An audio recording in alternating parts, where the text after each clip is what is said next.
Al-Raghib al-Isfahani introduced the idea of external blessings, and he talks about family, and he talks about livelihood and wealth and honor and lineage and these sorts of things.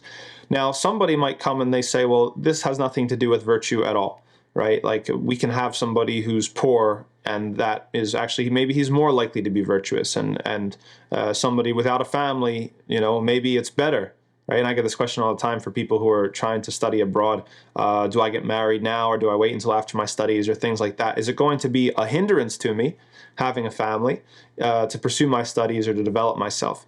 And al-Raghib al-Isfahani is very, very firmly against this sort of idea that these things are opposed. In fact, he's quite insistent that the external blessings that we have, wealth and livelihood and family, etc., that these things help the development of our virtue. And so he tackles them one by one. For example, he starts to say that wealth says, look, many of the acts of worship that we have are predicated upon money, right? To give zakat is an act of worship. To receive zakat is not an act of worship. And so to give zakah, you have to have a certain amount of money in the bank. You have to have a threshold of wealth in order to give it. This is something that is an opportunity for the wealthy people that people who are poor don't have.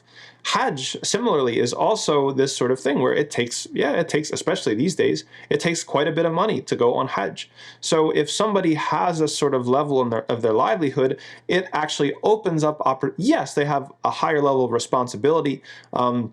Maybe they're under more scrutiny, maybe they have more accountability, but it also unlocks new possibilities for worship and new avenues for worshiping Allah subhanahu wa ta'ala. Whereas people who don't have those opportunities, they won't be able to enjoy them. They won't be able to reap the fruits of those things in general. And the author, he strikes an example. He says that the destitute in the quest for elite qualities is like a soldier who's rushing into battle without a sword. Right? So he says that, don't think of these things as opposing. Like, if you want to develop yourself, if you want to develop your virtue, then your livelihood is a tremendous blessing. It's something that's only going to help you if you have the proper attitude and you have the proper sort of orientation towards it. And finally, he says that the Prophet ﷺ used to make dua for wealth, and he sought protection from faqr, he sought protection from poverty. Right? And this is all you need to know that wealth and livelihood are tools to be used. And yes, they can be used wrong, but just because they can be used wrong doesn't mean we jump to the extreme and say that, oh, money is the root of all evil. No, it actually can be a tremendous blessing and benefit. Look at some of the companions such as Abu Bakr and such as Uthman ibn Affan and Sa'd ibn Abi Waqqas and other of the companions who were extremely wealthy. If you have the right level of piety and God consciousness, then this is something that is actually a tremendous asset to you and your development. Family is a similar thing, right? Don't think that you can go it alone, that you're just off by yourself in the world and you need to just get away from your family to develop your virtue, and really your family's just holding your back. No, your family is actually the raw material and the means for you to develop your virtue. First of all, because if you're part of a family, it's almost like that's your natural network. They're almost like an extension of your ears and your eyes and your hands. Right? They're going to be aware of opportunities. They're going to know other people that you're not necessarily aware of. And there's an ayah of the Quran when Lut alayhi salam is struggling against his people, and he says, basically, if only I had family that I could avail myself to help me, to support me against you for what his people were about to do. So this is an indication that having a family, again, just because there are bad family members and there are, sinful family members, and family can be difficult, it doesn't mean that the whole thing categorically is an obstacle to your development. No, a family in and of itself is a good thing, and family can help you and provide you with the raw material and the means for developing yourself.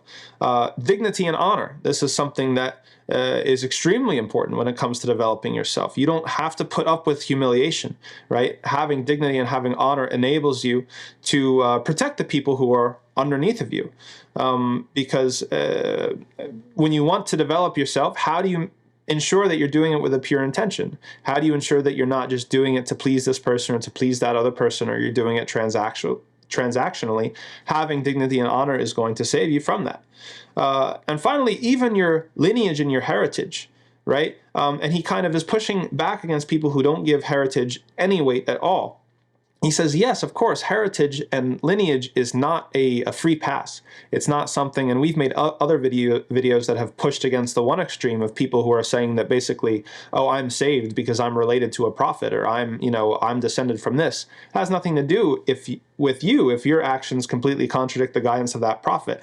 But al-Raghib al-Isfahani's point is that having a heritage makes it easier, right? Having a lineage, having influences, having role models, having sort of this inheritance when you come into the world about manners, about norms, about expectations, makes it a whole lot easier. If you come into the world and you have people around you who are have achieved a high level of morality and a high ethical level, and are operating with all these virtues, and that's who that was normal to you from day one, from the time when you could first talk and walk, then this is a tremendous benefit to have than somebody who comes in and they're around people with poor manners, and then they have to work really, really hard to break those habits and to find new mentors and to accustom themselves to other sorts of behaviors. And we find that, honestly, as non-Muslims, as somebody who's a convert to Islam and who talks to many other converts in Islam, we experience that firsthand. A lot of times we have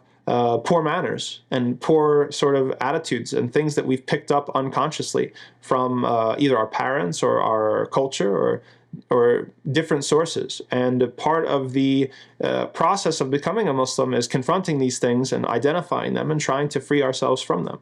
So all of these things can be helpful, right? Al-Raghib al-Isfahani doesn't want us to think in extremely antagonistic terms. He doesn't want us to think in dismissive terms, and he doesn't want us to lean towards monasticism, which is what the Christians eventually leaned to. When they made sort of a very strict binary, thinking that this world was cursed and everything about it is cursed and the flesh is cursed and all this other stuff, and only the spiritual and what denies the material is sacred or holy or virtuous. He doesn't want us to fall into this oppositional thinking. He says, no, that's not from our tradition. Islam says that your body, your wealth, your health, your family, all these things are given to you as blessings from Allah. Don't reject them. Don't imagine that they're against you or holding you back. No, they're actually there to help you. The trick for you, or the job that is your job, is to use these things and make them work for you in your afterlife and not get distracted by them and keep you down and keep you away from your afterlife.